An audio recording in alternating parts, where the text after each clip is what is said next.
လောကကြီးမှာလေအောင်မြင်တာနဲ့ကြရှုံးတာနဲ့နှစ်မျိုးပဲရှိတယ်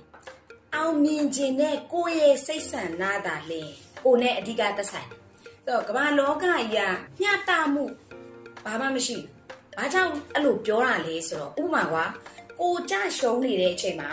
အခြားလူတွေကအောင်မြင်ခြင်းလဲအောင်မြင်ခြင်းနေလိမ့်မယ်အောင်မြင်သည်ဖြစ်စေကြရှုံးသည်ဖြစ်စေအဓိကက risk ပဲ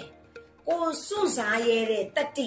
risk ယူရတဲ့တတိကိုမှရှိနေလို့ပဲလိုအပ်တယ်ဘဝမှာဘလို့ကြရှုံးမှုတွေနဲ့ဘလို့ပဲကြုံခဲ့ပါစေအဓိကကအဲ့ဒီကြရှုံးမှုတွေကနေတော့မတို့သင်ခန်းစာတွေပြန်ယူတတ်ရမယ် risk ယူရရမယ်ခက်ခဲဆုံးအခြေအနေတွေမှာမတို့အရှိကိုထွက်ရှင်းရမယ်ခက်ခဲတဲ့ပြဿနာတွေကိုဖြေရှင်းရတဲ့တတိမျိုးကိုမှရှိရမယ်အနိုင်ကျင့်ဖို့ကြားတဲ့သူတွေကိုစန့်ကျင်ရတဲ့တတိမျိုးရှိရမယ်ဖိနှိပ်ခံရတဲ့သူတွေကိုပူညီလက်တွဲခေါ်ပေးရတဲ့တတိမျိုးမတို့မှာရှိရမယ်ပေါ့နော်အဲ့တော့ဒီအချက်တွေကိုမတို့လှုပ်ဆောင်သွားမယ်ဆိုလို့ရှိရင်ဒီထက်ပိုကောင်းမွန်တဲ့ဒီထက်ကိုပို့ပြီးတော့ပြည့်စုံတဲ့ကဘာကြီးတစ်ခုတည်ထောင်ပြီးတော့မတို့နေထိုင်လို့ရမှာအသေးချာပဲဖြစ်ပါတယ်ရှင်အောင်မြင်ခြင်းနဲ့စိတ်ဆိုတာကလေကိုနဲ့ပဲဒါလိုက်သက်ဆိုင်တာဖြစ်တဲ့အတွက်ကြရှုံးသွားခဲ့မယ်ဆိုလို့ရှိရင်လေအဲ့ဒီကြရှုံးမှုတွေကနေတော့မတို့ risk လို့ပြန်ယူရမလဲဆိုတဲ့စိတ်ဆန္ဒတစ်ခုသာလေ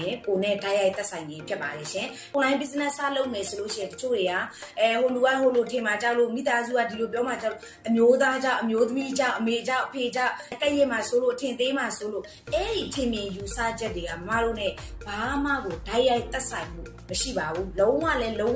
တ်ရိုက်အချိုးမကြပါဘူးရှင်ဒီဗီဒီယိုလေးကမိတ်ဆွေတို့အတွက်အကျိုးတစုံတရာရှိလိမ့်မယ်လို့မယုံကြည်ပါတယ်ရှင်ဒါကြောင့်လက်ရှိ generation တွေပြင်နောက်လာမယ့် generation တွေအကြည့်ပါသိစေဟန်အလို့ငါတယောက်တစ် share သွားဖို့လည်းမမေ့ပါနဲ့မိဘလေးတွေလည်း comment လေးမှာခြံခဲ့လို့ရပါတယ်ရှင်မမနာမည်ခင်နေသိန်းတာဖြစ်ပါတယ်မမကလက်ရှိထိုင်းနိုင်ငံမှာနေထိုင်ပြီးတော့ online business တည်ထောင်ခြင်းတဲ့သူတွေ online ပေါ်ကနေတော့စီးပွားရေးလုပ်ငန်းစတင်ဖို့အတွက်ခက်ခဲနေတဲ့သူတွေငွေကြေးပြဿနာရင်ဆိုင်နေရတဲ့သူတွေကိုကူညီလက်တွဲပေးနေတဲ့သူတယောက်ပဲဖြစ်ပါတယ်ရှင်